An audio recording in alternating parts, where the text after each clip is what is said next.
गुज़श्ता साल इन्हीं दिनों में कोरोना वायरस के दौरान मुल्क में मुसलमानों के खिलाफ गोदी मीडिया की जानिब से इतनी नफरत पैदा की गई थी, छोटे मुस्लिम कारोबारियों को बॉयकॉट किया गया।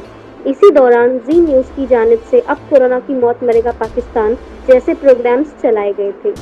और आज एक साल बाद मुल्क में हालात इंतहाई संगीन हो चुके हैं।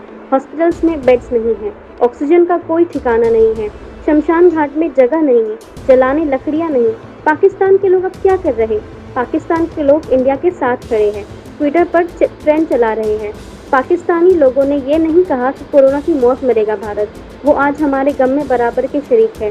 पाकिस्तानी पीएम इमरान खान ने मदद की पेशकश की।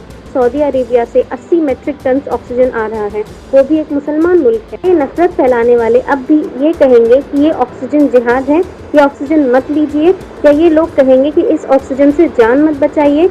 ये किसी आम हिंदू के लिए नहीं है, बल्कि नफरत फैलाने वालों के लिए है। अब कहाँ है नफरत के सौदागर ढोंगी योगी, वो अनुराग ठाकुर, कपिल मिश्रा, सुधीर चौधरी, वो भौंकने वाला अर्नब, अंजना मोदी, बिकाऊ रूबिका लियाकत? अब क्यों नहीं भोंके ये लोग? ये लोग हिंदुस्तानी अवाम से खिलवाड़ कर रहे हैं। हिंदुस्तानी अवाम को इन लोगों की बातों में नहीं आना चाहिए।